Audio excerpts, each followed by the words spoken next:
Good morning সকলকে। আজকে এসেছিলাম গ্রাউন্ডে আর আমার প্র্যাকটিসও হয়ে গেছিল, তাই এখন সবাই মিলে চলে যাচ্ছি তাল পাড়তে। এই যে এই গাছ থেকে তাল পাড়া হবে, তাই আমাদের অরুণ দাদা দেরি না করে গাছে চেপে পড়েছে।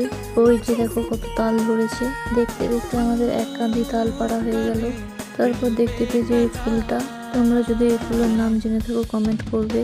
সূর্যমুখীর মতো দেখতে এই ফুলটা আমি কানে গুঁজে নিলাম। তাল পারতে না পারতে দিদিদা নিজের জন্য তাল নিয়ে নিচ্ছিল। এটা হচ্ছে আমাদের বাহুবলী তন্ময়দা, দুজনে মিলে পোজ দিচ্ছে এখানে।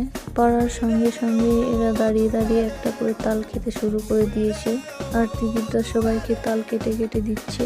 আর আমরা অনেকগুলো তাল পেরেছিলাম। এই দেখো কত তাল।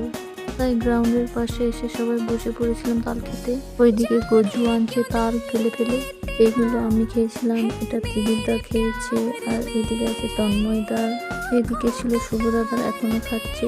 সব শেষে এটা অরুণ দাদার। খাওয়ার পরে অনেক তাল বেঁচে গেছিল, তাই আমরাও একটা করে নিয়ে গেছিলাম বাড়ি। আর এখন আমরা বাড়ি ফিরছি। দেখা হবে পরের ভিডিওতে।